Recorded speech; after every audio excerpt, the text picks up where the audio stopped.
नमस्कार मित्रों, GK by Vishnu sir channel पर आपका स्वागत है। आखिरी क्लास में अपने राजस्थान के भौतिक स्वरूप के जो टॉपिक था रेगिस्तान की विशेषता, उस पर अपने चर्चा की थी। और देखो, अपने को पता है कि भौतिक स्वरूप में राजस्थान को 4 भागों में बांटा गया है।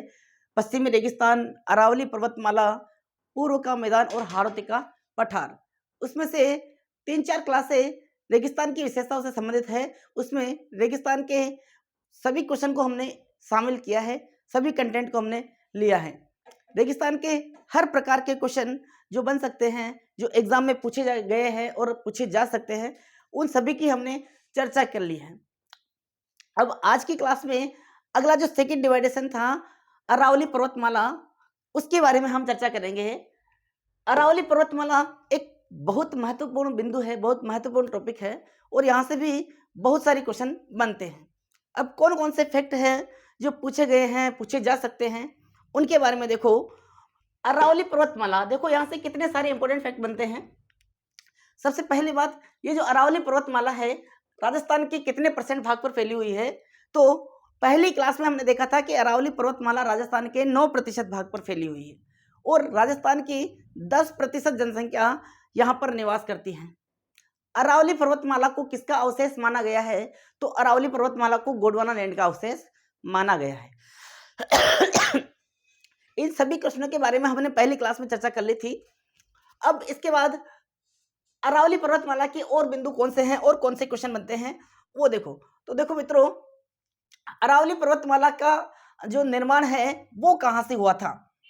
अरावली पर्वतमाला का निर्माण हुआ था अरब सागर से। कहाँ से हुआ था? अरब सागर से। और अरब सागर में एक द्वीप है मेनिकाई द्वीप, उस द्वीप से अरावली पर्वतमाला का निर्माण माना जाता है। लेकिन सबसे पहले स्टार्टिंग बिंदु यदि हम बात करें तो ये जो शब्द है अरावली, इस अरावली का मतलब क्या होता है? देखो, अरावली, अरावली का अर्थ क्या होता है? तो अरावली का अर्थ होता है पर्वतों की या चोटियों की पंक्ति। क्या होता है?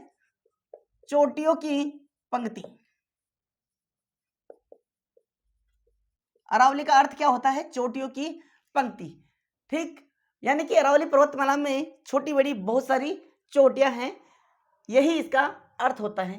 अगला, यदि अरावली को अलग अलग क्षेत्रों में क्या क्या कहा जाता है, तो देखो अरावली को अलग अलग क्षेत्रों में अलग अलग नामों से जाना जाता है। सबसे पहले बात करें कि अरावली को पुराणों में क्या कहा गया है, तो अरावली को पुराणों में क्या कहा गया है? परिपथ। अरावली को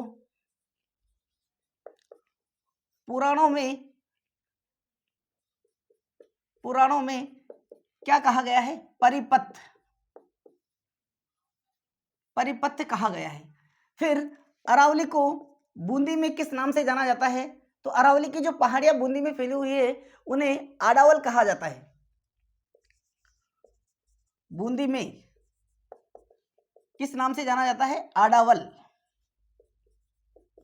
अरावली की पहाड़ियों को बूंदी में आडावल कहा जाता है। दक्षिणी राजस्थान में अरावली की पहाड़ियों को क्या कहा जाता है?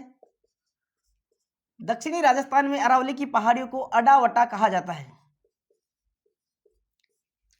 बूंदी में आडावल और दक्षिणी राजस्थान में अडावटा, नाम सिमिलर जरूर है लेकिन अपने को यहाँ पर कंफ्यूज नहीं होना है, ध्यान रखना है। आडावल तो बूंदी में कहते हैं और अडावटा कहाँ कहते हैं? दक्षिणी राजस्थान में कहा जाता है। अरावली की पहाड़ियों को शेखावाटी क्षेत्र में क्या कहा जाता है? शेखावाटी में, तो अरावली की पहाड़ियों को शेखावाटी में क्या कहा जाता है? मालखेत या फिर बालखेत की पहाड़ियां कहा जाता है। मालखेत या बालखेत, अरावली की पहाड़ियों को शेखावाटी में मालखेत या फिर बालखेत कहा जाता है। इसके अलावा अरावली के प्राचीनतम नामों में यदि हम बात करें तो अरावली के प्राचीनतम नामों में मोडिस देयोरमा कहा जाता है। इसे क्या कहा जाता है? मोडिस देयोरमा, मोडिस देयोरमा, एपेकोपी, एपोकोपी, एपलांटी, एपलांटी, ये सारे बहुत सारे इसके प्राचीनतम नाम है। मोडिस देयोरमा, एपेकोपी, एपलांटी, ये सब अरावली के क्या है, प्राचीनतम नाम है। और उनके अलावा अरावली को पुराणों में क्या कहा गया है, परिपत्य कहा गया है, बूंदी में आडावल कहा जाता है, दक्षिणी राजस्थान में अडावटा और शेखावटी में अरावली पर्वतमाला को मालखेत या फिर बालखेत कहा जाता है। ये तो हो गए इनके नामों से संबंधित क्वेश्चन। फिर उसके बाद में क्वेश्चन बनता है कि अरावली पर्वतमाला का निर्माण कौन से काल में हुआ था। देखो, अरावली पर्वतमाला का निर्माण हुआ था प्री कैम्ब्रियन काल में। अरावली का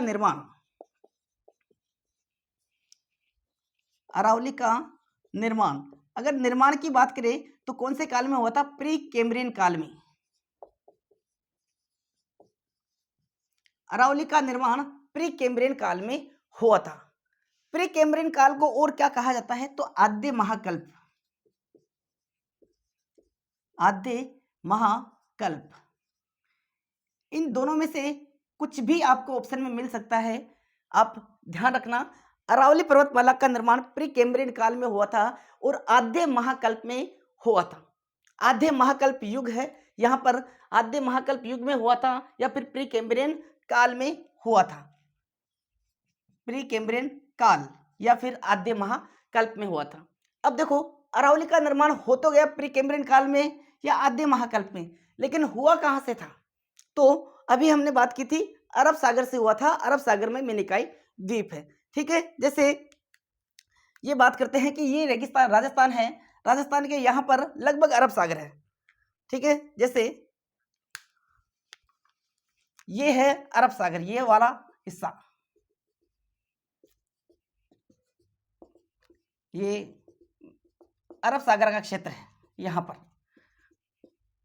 ठीक है, अरब सागर है। अब इस अरब सागर में एक द्वीप बना हुआ है, मिनिकाई द्वीप। यहाँ पर इस तरह से एक द्वीप बना हुआ है, मिनिकाई द्वीप। ये कौन सा द्वीप है, मिनिकाई द्वीप।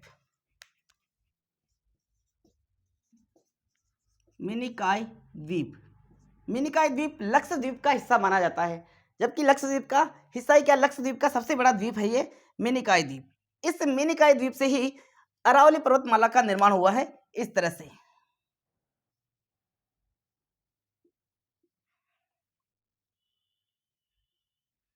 इस तरह से, और फिर यहां से ये अपने राजस्थान में इस तरह से फैली हुई है, इस तरह से राजस्थान में फैली हुई है। फिर राजस्थान के बाहर भी निकली हुई है ये, और दिल्ली तक फैली हुई है, राजस्थान के बाहर दिल्ली तक फैली हुई है। यह है आपकी अरावली पर्वतमाला। अरावली पर्वतमाला का निर्माण कहां से हुआ है, अरब सागर से। ये है अरब सागर का पोर्शन, और अरब सागर में मिनिकाई द्वीप है। इस मिनिकाई द्वीप से अरावली पर्वतमाला का निर्माण हुआ है। अरावली पर्वतमाला यहाँ से निकलने के बाद गुजरात में, गुजरात के बाद राजस्थान में, राजस्थान के बाद में ये फिर दिल्ली तक फैली हुई है, ठीक है। इसीलिए अरावली पर्वतमाला, ये अरब सागर को अरावली का पिता भी कहा जाता है। जब अरावली का निर्माण हुआ था उस समय अरावली का स्वरूप कैसा था, जब अरावली पर्वतमाला का निर्माण हुआ था उस समय अरावली का स्वरूप कैसा था, ऐसा क्वेश्चन आता है। तो उस समय अरावली पर्वतमाला नवीन मोरदार वलित पर्वतमाला हुआ करती थी। देखो,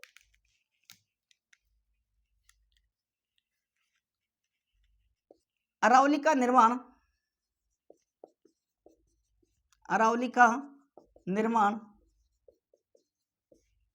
कहां से हुआ है, अरब सागर से, या अरब सागर में स्थित मिनिकाई द्वीप से, मिनिकाई द्वीप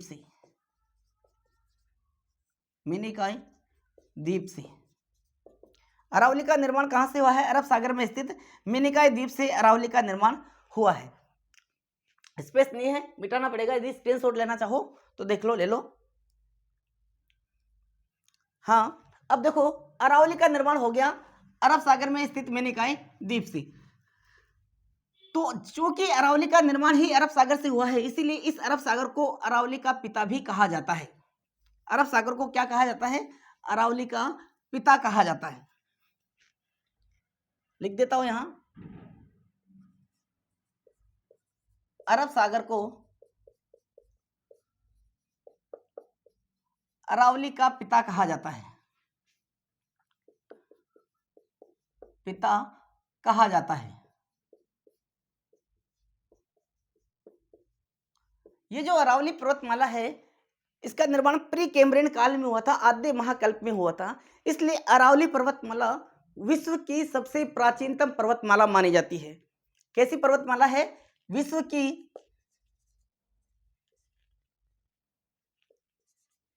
की सबसे प्राचीनतम पर्वतमाला।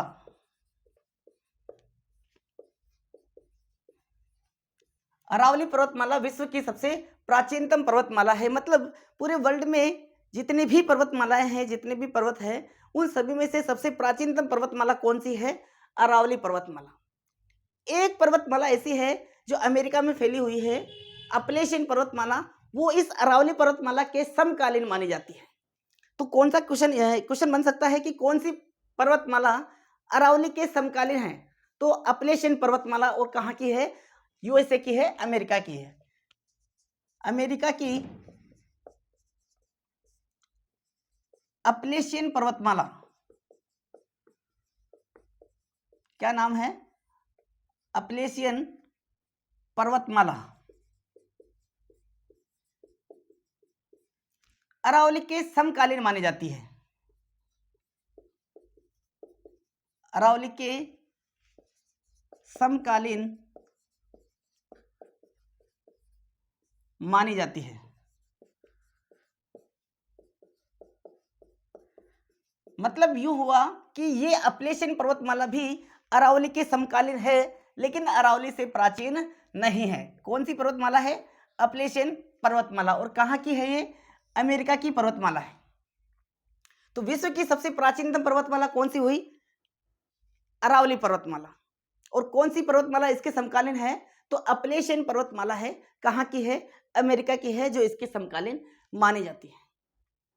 जब अरावली की उत्पत्ति हुई थी तब अरावली का स्वरूप कैसा था? जब अरावली की उत्पत्ति हुई थी तब अरावली का स्वरूप था नवीन मोड़दार वलित पर्वतमाला के रूप में। उत्पत्ति के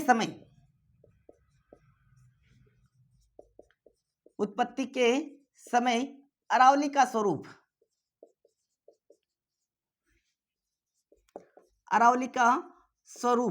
कैसा था? नवीन मोड़दार वलित पर्वतमाला। नवीन मोड़दार वलित। उत्पत्ति के समय अरावली पर्वतमाला नवीन मोड़दार वलित पर्वतमाला हुआ करती थी। लेकिन वर्तमान में अरावली पर्वतमाला का स्वरूप कैसा है? ये क्वेश्चन आखिरी कुछ एग्जामों में काफी बार पूछा गया है कि वर्तमान में अरावली पर्वतमाला का स्वरूप कैसा है। वर्तमान में अरावली पर्वतमाला कैसी है? तो वर्तमान में अरावली पर्वतमाला का स्वरूप है अवशिष्ट पर्वतमाला के रूप में। वर्तमान में अरावली कैसी है? अवशिष्ट पर्वतमाला। अवशिष्ट पर्वतमाला है। ध्यान रखना मित्रों, जब इसका निर्माण हुआ था, जब इसकी उत्पत्ति हुई थी अरावली पर्वतमाला की, तब अरावली पर्वतमाला कैसी थी? नवीन मोड़दार वलित पर्वतमाला थी। लेकिन वर्तमान में अरावली पर्वतमाला कैसी है? वर्तमान में यह एक अवशिष्ट पर्वतमाला के रूप में जानी जाती है। अरावली पर्वतमाला विश्व की सबसे प्राचीनतम पर्वतमाला है। निर्माण कब हुआ था? प्री कैम्ब्रियन काल में निर्माण हुआ था, आद्य महाकल्प में इसका निर्माण हुआ था। उत्पत्ति के समय इसका निर्माण था नवीन मोड़दार वलित पर्वतमाला। लेकिन वर्तमान में इसका स्वरूप कैसा है? वर्तमान में इसका स्वरूप है अवशिष्ट पर्वतमाला के रूप में इसे हम जानते हैं। अवशिष्ट मतलब अब ये खंड विखंडित हो गई है, अब यह टूटने लगी है, कमजोर हो गई है।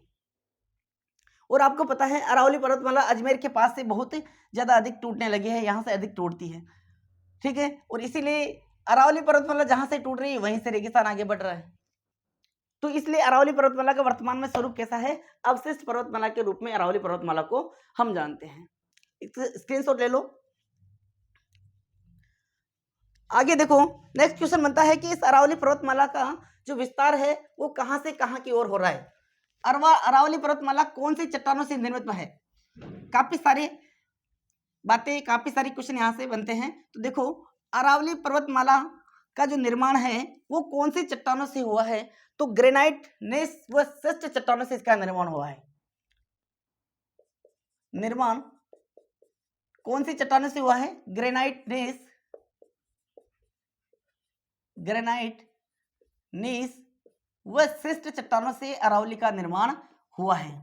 अरावली पर्वतमाला में कौन सी मिट्टी पाई जाती है? तो अरावली पर्वतमाला में, क्योंकि पर्वतमाला है, पर्वत पठार पाए जाते हैं यहाँ पर, तो अरावली पर्वतमाला में चट्टानी मिट्टी या फिर इसे पीली पथरीली मिट्टी भी कहा जाता है। पीली पथरीली चट्टानी मिट्टी या पीली पथरीली मिट्टी यहां पर पाई जाती है अरावली पर्वतमाला में। अरावली पर्वतमाला का सबसे निम्नतम स्थान कौन सा है? अरावली पर्वतमाला का सबसे नीचा स्थान कौन सा है? तो यदि ऐसा क्वेश्चन आता है कि अरावली का सबसे नीचा स्थान कौन सा है, तो अजमेर, पुष्कर, प्रॉपर पुष्कर है जो अजमेर अरावली का सबसे नीचा स्थान माना जाता है। पुष्कर की घाटी अजमेर की सबसे या अरावली की सबसे निम्नतम घाटी मानी जाती है।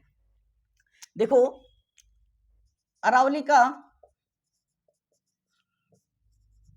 सबसे निम्न स्थान,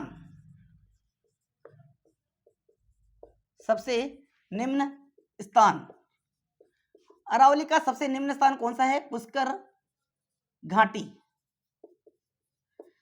घाटी अरावली का सबसे निम्न स्थान माना जाता है, सबसे नीचा स्थान है। और इसीलिए एक क्वेश्चन आता है एग्जाम में अक्सर कि जब अजमेर में या पुष्कर घाटी में अधिक बरसात होती है तो बाढ़ कहां पर आती है? बालोतरा, बाड़मेर में, बालोतरा में अधिक बाढ़ आती है। जब पुष्कर में बहुत अधिक बरसात होती है तो बाढ़ कहां? देखो बरसात कहां होगी? यहां पर, और बाढ़ कहां आएगी? यहां पर। क्यों? उसका कारण है लूनी नदी अजमेर से ही निकलती है, ठीक है। और आखिरी में लास्ट क्लास में हमने पढ़ा था कि राजस्थान के दो ऐसे क्षेत्र हैं जो नदियों के तल पर स्थित है या तल से निकले हुए स्थान है। एक तो है हनुमानगढ़ जंक्शन और एक है बालोतरा। हनुमानगढ़ जंक्शन और बालोतरा दोनों ही नदियों के तल पर स्थित है। हनुमानगढ़ जंक्शन घग्गर नदी के तल से निकला हुआ है और बालोतरा लूनी नदी के तल से निकला हुआ स्थान माना जाता है। अब ये बहुत नीचा स्थान है बालोतरा, इसीलिए तो जब पुष्कर की घाटी में जब बहुत अधिक बरसात होती है तो लूनी नदी का प्रवाह वेग बढ़ जाता है और बाढ़ कहाँ आ जाती है? बालोतरा में बाढ़ आ जाती है। तो ध्यान रखना, इसका याद रखना है अपने को कि अरावली का सबसे निम्न स्थान या सबसे नीचा स्थान कौन सा है? तो कौन सा है मित्रों? पुष्कर की घाटी अरावली का सबसे नीचा स्थान माना जाता है, सबसे निम्न स्थान माना जाता है। अरावली का जो विस्तार है वो कौन सी दिशा से कौन सी दिशा की ओर है? अरावली का विस्तार ये कौन सी दिशा हो गई? दक्षिण पश्चिम दिशा। वो कौन सी हो गई? उत्तर पूर्व दिशा। तो अरावली का विस्तार दक्षिण पश्चिम से उत्तर पूर्व की ओर है। निर्माण कहां से हुआ है? अरब सागर से, अरब सागर में स्थित मिनिकॉय द्वीप से, और यहां से निर्माण हुआ है। और कैसे? इस तरफ से यू बढ़ रही है। तो सबसे पहले निर्माण की लाइन भी लिखी लेते हैं हम। अरावली का निर्माण अरब सागर के मिनिकॉय द्वीप से, मिनिकॉय द्वीप से, ठीक है। ये लाइन शायद हो गई थी पहले, कोई दिक्कत नहीं। अरब सागर के मिनिकॉय द्वीप से, और इसीलिए अरब सागर को अरावली का पिता भी कहते हैं, ठीक है। इसका जो अरावली की जो विस्तार है कौन सी दिशा से कौन सी दिशा की ओर है? तो अरावली का विस्तार दक्षिण पश्चिम से उत्तर पूर्व की ओर, दक्षिण पश्चिम से उत्तर पूर्व की ओर अरावली का विस्तार इस दिशा से इस दिशा की ओर है, मतलब दक्षिण पश्चिम से उत्तर पूर्व की ओर माना जाता है। अरावली की कुल लंबाई कितनी है? मतलब यहां से देखो, यहां पर कौन सा है? गुजरात है। यहां क्या पड़ता है? गुजरात। गुजरात से लेकर दिल्ली तक, यहां क्या है? दिल्ली। तो गुजरात से लेकर दिल्ली तक अरावली की कुल लंबाई कितनी है? अरावली की कुल लंबाई है 692 किलोमीटर। कुल लंबाई 692 किलोमीटर। अरावली का विस्तार की यदि बात करें तो देखो, यहां तक तो पानी है, जल है, अरब सागर का क्षेत्र है। इसके बाद जैसे इस तलीय भाग आता है, गुजरात का आता है। गुजरात का कौन सा स्थान है? यहाँ पर है गुजरात का पालनपुर। गुजरात के पालनपुर से लेकर दिल्ली का यहाँ पालम गांव, गुजरात के पालनपुर से दिल्ली के पालम गांव तक अरावली पर्वतमाला कुल 692 किलोमीटर की लंबाई में फैली हुई है। उसमें से यदि राजस्थान में इसका विस्तार देखें तो राजस्थान में यहां पर स्थान पड़ता है खेड़ ब्रह्मा सिरोही से लेकर खेतड़ी, यहां कौन सा पड़ता है? खेतड़ी पहले पड़ता था झुंझुनू में, लेकिन वर्तमान में यह नीमका थाना में पड़ता है। खेतड़ी झुंझुनू ऐसे बोला जाता था, लेकिन ध्यान रखना खेतड़ी का जो क्षेत्र है वो प्रॉपर नया जिला बन गया है, नीमका थाना उसमें आ गया है। तो खेड़ ब्रह्मा से लेकर खेतड़ी नीमका थाना तक अरावली की जो लंबाई है राजस्थान में वो कुल कितनी है? 550 किलोमीटर। यानी कि हम कह सकते हैं कि अरावली की राजस्थान में लंबाई कितनी है? 550 किलोमीटर। कुल लंबाई कितनी है? तो कुल लंबाई गुजरात के पालनपुर से दिल्ली के पालम गांव तक 692 किलोमीटर है। राजस्थान में 550 किलोमीटर। अब राजस्थान में यदि वो प्रतिशत में पूछ ले कि अरावली का कितना प्रतिशत राजस्थान में फैला हुआ है, या अरावली पर्वतमाला राजस्थान में कितने परसेंट फैली हुई है, तो राजस्थान में कितने परसेंट फैली हुई है एग्जैक्ट की यदि बात करें तो एग्जैक्ट पड़ती है 79.48%। कितना है? 79.48%। इसका लगभग होता है लगभग 50%, सॉरी लगभग 80%। कितना होता है? लगभग 80%। यानी कि हम सीधा सा कह सकते हैं कि अरावली पर्वतमाला राजस्थान में लगभग कितने परसेंट फैली हुई है? 80% राजस्थान में फैली हुई है 550 किलोमीटर की लंबाई में। खेड़ ब्रह्मा सिरोही से खेतड़ी नीमका थाना तक अरावली पर्वतमाला का विस्तार माना जाता है राजस्थान में। गुजरात के पालनपुर से दिल्ली के पालम गांव तक कुल 692 किलोमीटर की लंबाई में यह फैली हुई है। अब अरावली पर्वतमाला की यदि औसत ऊंचाई की बात करें तो औसत ऊंचाई काफी बार पूछा गया है कि अरावली की औसत ऊंचाई कितनी है? औसत ऊंचाई, संपूर्ण अरावली पर्वतमाला की औसत ऊंचाई है 930 मीटर। अरावली पर्वतमाला की औसत ऊंचाई कितनी है? 930 मीटर। जबकि अरावली की सबसे ऊंची पर्वत चोटी या अरावली की सर्वोच्च ऊंचाई कितनी है? सर्वोच्च ऊंचाई सभी जानते हैं। कैसे? आपको पता है कि अरावली की सबसे ऊंची चोटी कौन सी है? गुरु शिखर। और गुरु शिखर की ऊंचाई कितनी है? 1722 मीटर या फिर 1727 मीटर। वही अरावली की सर्वोच्च ऊंचाई है, तो सर्वोच्च ऊंचाई है 1722 मीटर ओब्लिक 1727 मीटर सर्वोच्च ऊंचाई। औसत ऊंचाई 930 मीटर।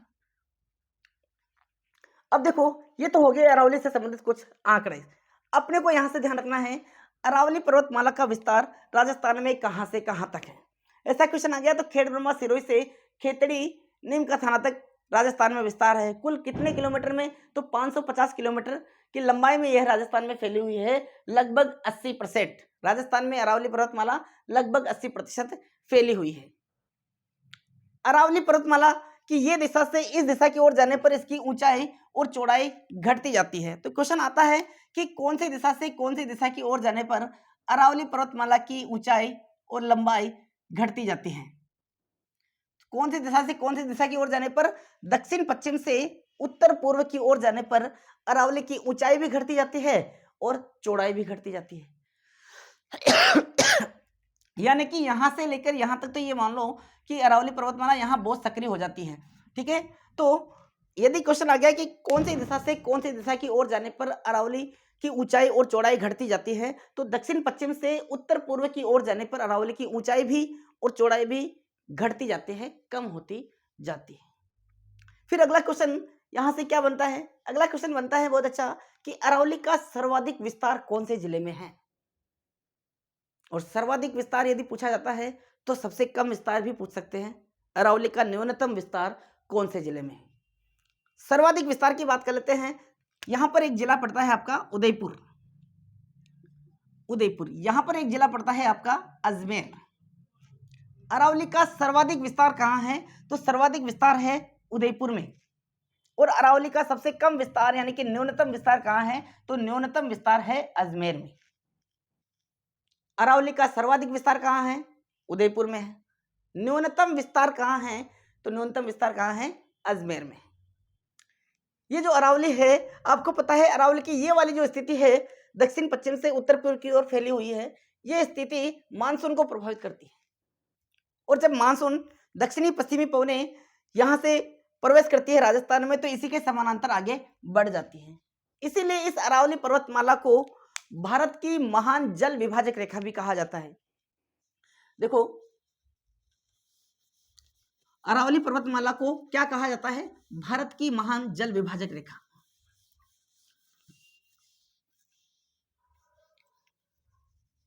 जो नोट्स बना रहे हैं बच्चे, उनके लिए लिखना भी जरूरी है। तो देखो, सबसे पहले बात की अपन ने सर्वाधिक विस्तार। अरावली का सर्वाधिक विस्तार कहाँ है? कौन से जिले में है? तो सर्वाधिक विस्तार की यदि बात की तो सर्वाधिक विस्तार है उदयपुर में।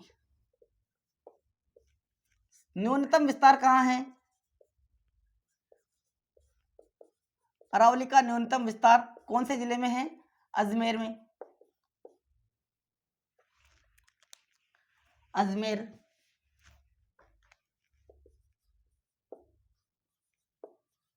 सर्वाधिक विस्तार उदयपुर और न्यूनतम विस्तार है अजमेर में। ठीक है।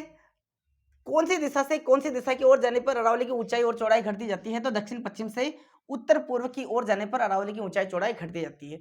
ठीक है। इसके अलावा अभी अपने देखा कि यह मानसून को प्रभावित करती है, तो इसे क्या कहते हैं? भारत की महान जल विभाजक रेखा भी कहा जाता है। अरावली को भारत की महान जल विभाजक रेखा कहा जाता है।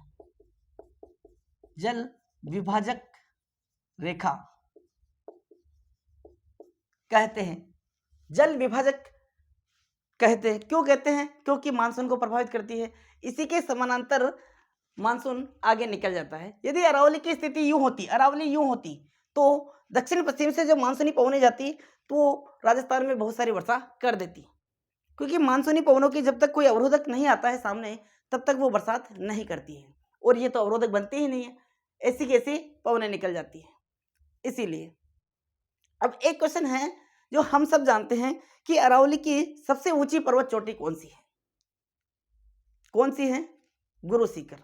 यानी कि क्वेश्चन इस तरह से भी आ जाए कि राजस्थान की सबसे ऊंची पर्वत चोटी कौन सी है, तो भी हम सब बता सकते हैं कि राजस्थान की सबसे ऊंची पर्वत चोटी कौन सी है? गुरु सीकर। हमें यदि क्वेश्चन ऐसा भी पूछ ले कि भारत की सबसे ऊंची पर्वत चोटी कौन सी है, तो भी पता है भारत की सबसे ऊंची पर्वत चोटी कौन सी है? K2 है, गोडविन ऑस्टिन। विश्व की सबसे ऊंची पर्वत चोटी कौन सी है? वो भी पता है, माउंट एवरेस्ट है विश्व की सबसे ऊंची पर्वत चोटी। अब विश्व की सबसे ऊंची पर्वत चोटी, भारत की सबसे ऊंची पर्वत चोटी और राजस्थान की सबसे ऊंची पर्वत चोटी हमें पता है, लेकिन क्वेश्चन यदि आ गया कि मध्य भारत की सबसे ऊंची पर्वत चोटी कौन सी है, तो एग्जाम में काफी सारे क्वेश्चन ऐसे होते हैं जो हमें याद होते हैं, बस उसकी लैंग्वेज वो थोड़ी सी बदल दी जाती है और लैंग्वेज को बदलने से वो क्वेश्चन हम मिस कर देते हैं। अब अभी मैंने कहा कि मध्य भारत की सबसे ऊंची पर्वत चोटी कौन सी है, तो मध्य भारत की सबसे ऊंची पर्वत चोटी भी गुरु सीकर है। कौन सी है? गुरु सीकर, जो राजस्थान की सबसे ऊंची पर्वत चोटी है। अब इसी क्वेश्चन को ऐसे पूछ ले, राजस्थान की सबसे ऊंची पर्वत चोटी, तो सब कर देंगे गुरु सीकर, लेकिन मध्य भारत की सबसे ऊंची पर्वत चोटी तो बहुत सारे बच्चे नहीं कर पाएंगे। ठीक है, तो यहां लिख देता हूं मैं लाइन, मध्य भारत की सबसे ऊंची पर्वत चोटी,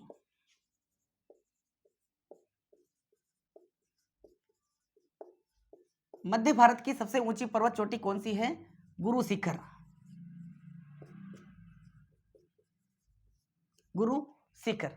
अब मध्य भारत की सबसे ऊंची पर्वत चोटी गुरु शिखर क्यों है? स्क्रीनशॉट लेना, इस चीज का भी डिस्कशन कर ही लेते हैं। मध्य भारत की सबसे ऊंची पर्वत चोटी गुरु शिखर ही क्यों है? तो आपने भारत का मैप देखा ही होगा, जैसे ये आपका भारत का मैप है,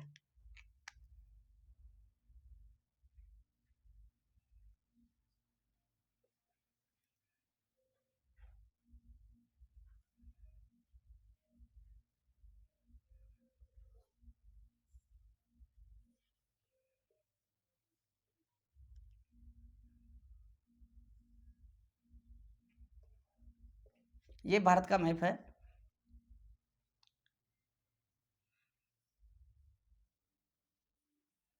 ठीक, अब यहां पर भारत के मैप पे अपना राजस्थान कहां पड़ता है? यहां पर, ये आपका राजस्थान है। भारत का मैप, भारत के मैप पर राजस्थान है। राजस्थान में सिरोही कहां पड़ता है? राजस्थान में सिरोही पड़ता है यहां पर, यहां पर आपका सिरोही पड़ता है। अब लगभग ये क्षेत्र देखेंगे तो मध्य भारत हो गया कि नहीं हो गया? अब यहां तक के क्षेत्र में गुरु शिखर से ऊंची चोटी कोई है ही नहीं, इसीलिए मध्य भारत की सबसे ऊंची पर्वत चोटी कौन सी हो गई? गुरु शिखर। यहां पर आपकी चोटी है गुरु शिखर, गुरु शिखर। इसीलिए मध्य भारत की सबसे ऊंची पर्वत चोटी भी कौन सी होगी? गुरु शिखर होगी। देखो अरावली पर्वतमाला से बहुत सारे क्वेश्चन और लगभग बहुत सारे क्वेश्चन आते हैं, बहुत सारे क्वेश्चन बनते हैं। उनमें से कुछ क्वेश्चनों की चर्चा मैंने इस वीडियो में की है। कल के वीडियो में या कल की क्लास में भी अरावली पर्वतमाला के बच्चे कुछ जो क्वेश्चन बनते हैं उनके बारे में चर्चा करेंगे। और देखो मित्रों, मैंने पहले भी कहा था कि लाइक करने में, सब्सक्राइब करने में कोई कंजूसी ना करें, उसमें आपका कोई पैसा नहीं लगता है। ऐसा तो है ही नहीं कि जैसे ही आप सब्सक्राइब करते हो आपके अकाउंट से 500 रुपये कट जाते होंगे, नहीं है ना। तो आप इतना ज़्यादा सोचो कि हम मेहनत कर रहे हैं आपके लिए, इन क्लासों का कोई चार्ज नहीं है आपके लिए, फ्री ऑफ कॉस्ट है। और मैं आपसे वादा कर रहा हूँ कि संपूर्ण ज्योग्राफी, उसमें जितने भी बदलाव हुए हैं, नवगठित राजस्थान की नई ज्योग्राफी है, उसमें वो ज्योग्राफी और पुरानी ज्योग्राफी है वो कंपैरिजन करके हम आपको पढ़ाएंगे, पूरा कोर्स करेंगे ज्योग्राफी का। तो कम से कम लाइक करो, सब्सक्राइब करो, और आपके कोई ऐसा मित्र हो जो पढ़ने का इच्छुक हो उसे भी शेयर करो। देखो ज्योग्राफी की पूरी क्लासें फ्री ऑफ कॉस्ट यूट्यूब के चैनल पर आपको किसी चैनल पर मिलेगी नहीं, लेकिन अपना चैनल आपको ये फ्री क्लासें, ज्योग्राफी की फ्री क्लासें अवेलेबल करवा रहा है, उपलब्ध करवा रहा है। तो आपका भी कुछ फर्ज बनता है। लाइक और सब्सक्राइब से हमें मोटिवेशन मिलता है, हमारा मनोबल बढ़ता है, इच्छा होती कि इनको और कंटेंट दे। हम अलग अलग चीज़ों से, अलग अलग स्रोतों से बहुत अच्छे अच्छे क्वेश्चन आपको अवेलेबल करवा रहे हैं, उपलब्ध करा रहे हैं। पहले कौन से क्वेश्चन आ चुके हैं वो बताते हैं, कहाँ पर इंपॉर्टेंट सी है। जैसे अभी मैंने मध्य भारत की सबसे ऊंची चोटी बताई गुरु शिखर। अब ये वेरी इंपॉर्टेंट क्वेश्चन है, ऐसा क्वेश्चन है जो बहुत सारे बच्चे इस क्वेश्चन को नहीं कर पाते हैं या नहीं कर पाएंगे। दोनों तरीके से मैंने बता दिया कि राजस्थान की सबसे ऊंची पर्वत चोटी पूछ लेगा तो हर कोई कर लेगा, लेकिन मध्य भारत की सबसे ऊंची पर्वत चोटी पूछ लेगा तो बहुत कम बच्चे कर पाएंगे। आप जैसे जो वीडियो को देख रहे हैं, इस क्लास को देख रहे हैं, उनमें से ऐसे ही कुछ बच्चे कर पाएंगे इस क्वेश्चन को। तो ऐसी बहुत सारी फैक्टेबल बातें हम आपको बताते हैं, बहुत सारे कंटेंट, इंपॉर्टेंट कंटेंट जहां पर होता है वो मैं आपको बता देता हूं कि ये वेरी इंपॉर्टेंट कंटेंट है। यहाँ से कितनी बारी क्वेश्चन आया हुआ है, क्वेश्चन रिपीट हो रहा है बार बार, सब कुछ चीजें। तो सपोर्ट करो कुछ। मिलते हैं अगली क्लास में। जय हिंद।